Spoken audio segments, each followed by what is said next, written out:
شادی شرازی رحمۃ اللہ تعالی بہت بڑے عاشق رسول، آپ نے حضور کی بارگاہ نات بے شمار جناب اشعار کہے، حضور کی ذات کی حمد و ثنا کی، اور ایک شعر تو زمانہ کے بچے بچے کو آتا ہے دوست، چھوٹے بچے کو بھی کھڑا کر دے وہ بھی سنا دے گا۔ وہ شعر کیا ہے؟ بلغ العلا بکمالہ کشف الدجی بجمالہ حسنت جمیع خصالہ، یہ پورا قطع ہے دوستو، لیکن یہ تین جو اس کے بند ہیں یہاں تک شیخ سعدی رحمۃ اللہ تعالیٰ علیہ آ کے رک گئے۔ آپ نے حضور کی ذات کی شان بیان کی، حضور کے مقام کو، حضور کی بلندیوں کو، حضور کی رفعتوں کو جب بیان کیا تو کہا بلغ العلا بکمالہ کشف الدجی بجمالہ حسنت جمیع خصالہ۔ اس کے بعد چوتھا شعر نہیں آ رہا، بڑی پریشان ہے، اور جناب اس پریشانی کے اندر کئی دن گزر گئے، اور جناب اگلا شعر نہیں آ رہا، اگلا بند آئے تو یہ شعر مکمل ہو جائے، یہ قطعہ مکمل ہو جائے، لیکن پریشانی کے عالم میں جب سوتے ہیں تو پریشانی ہے، جب سوتے ہیں میرے آقا کریم علیہ الصلوۃ والسلام کی ذات بابرکات زیارت کراتے ہیں، فرماتے ہیں شیخ سعدی پریشان کیوں ہے؟ خیریت تو ہے، اتنا پریشان، اتنے دن بیت گئے، پریشانی کیوں ہے؟ عرض کی حضور یہ تین شعر تو کہتا ہوں، لیکن چوتھا شعر جو اس پورے شعر کو مکمل بنا دے، خوبصورت بنا دے، حضور وہ نہیں آتا، پتہ نہیں زبان بند ہو گئی ہے۔ میرے آقا کریم علیہ الصلوۃ والسلام کی ذات نے فرمایا شیخ سعدی پریشان ہونے کی ضرورت نہیں ہے، جب حسنت جمیع خصالہ کہہ دیا ہے تو کیوں نہیں کہتے صلو علیہ وآلہ۔ اتنے بڑے عاشق میرے آقا کریم علیہ الصلوۃ والسلام کی ذات بابرکات وہ تشریف لائیں اور آگے آپ کے اشعار کو جناب مکمل فرمائیں۔ ادھر تو حضرت حسان بن ثابت رضی اللہ تعالیٰ عنہ جب حضور کی حمد و ثنا کریں تو حضور علیہ الصلوۃ والسلام کی ذات بابرکات دعا کریں، اے باری اللہ یہ حسان بن ثابت ہے تیرے محبوب کی شانوں کو، عظمتوں کو، رفعتوں کو بیان کرتا ہے، اے باری اللہ تو اس کی مدد جبریل سے کر۔ ادھر جبریل کا معاملہ ہے، جب کرم ہوتا ہے تو شیخ سعدی کی طرف خود ہی تشریف لے آتے ہیں، یہ ان کا اپنا نصیب ہے، ان کا اپنا نصیب ہے۔ تو یہ جناب مقام اور مرتبہ، یہ عشق جو ہے شیخ سعدی رحمۃ اللہ تعالیٰ علیہ کے پاس۔ آخری بات پر شیخ سعدی رحمۃ اللہ تعالیٰ علیہ جو ہے وہ حضور علیہ الصلوۃ والسلام کی سیرت طیبہ کے بھی پیکر ہیں، حضور کی ایک ایک ادا کو بھی اپنایا آپ نے۔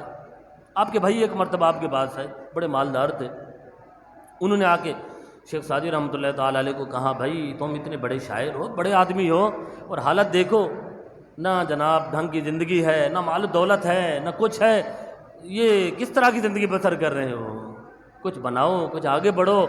ترقی کرو۔ تو آپ نے فرمایا دیکھو بھائی ابھی چلے جاؤ، جب میں اس دنیا سے جاؤں گا نا تب آنا میرے پاس،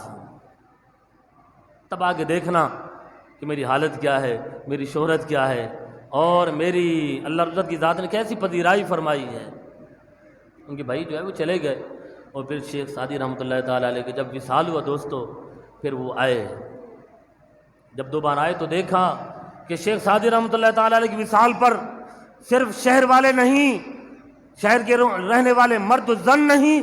بلکہ شہر کی گلیاں اور دیواریں بھی رو رہی ہیں، ہر چیز سوگوار ہے۔ شیخ سعدی رحمۃ اللہ تعالیٰ علیہ کے بھائی ایک شخص کے قریب گئے جو جناب بکریاں چراتا تھا، غلامی کی زندگی بسر کرتا تھا، اس کو دیکھا وہ بھی دھانے مار مار کر رو رہا ہے۔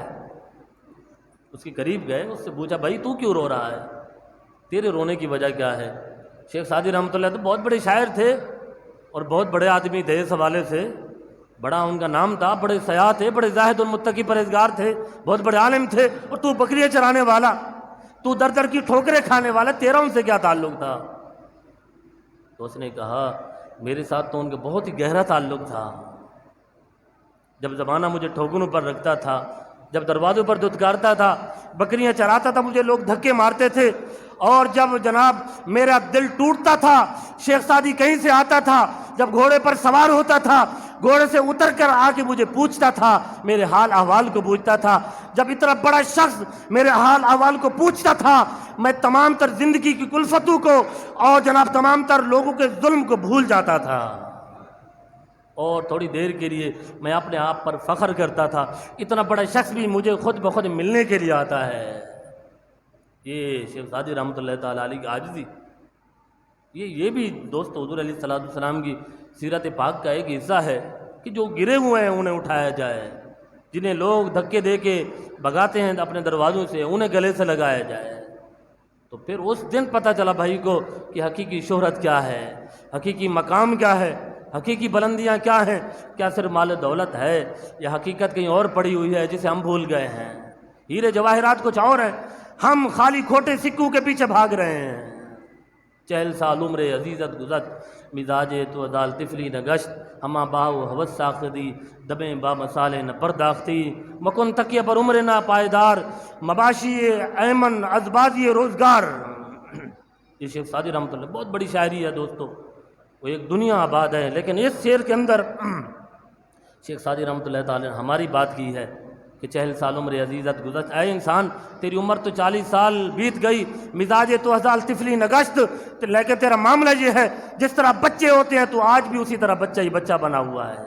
اما با ہوا وساختی، دمے با مسالے نہ پرداختی۔ دیکھ حرص حوث لالچ نے طمع نے تمہیں کہیں کا نہ چھوڑا، تو اس کے اندر مشغول رہا ہے، خواہشوں کے پیچھے بھاگتا رہا ہے۔ جہاں تک اللہ رب العزت کی ذات کی اطاعت اور فرما برداری کا معاملہ ہے تو ایک لمحہ بھی اس طرف نہیں آیا۔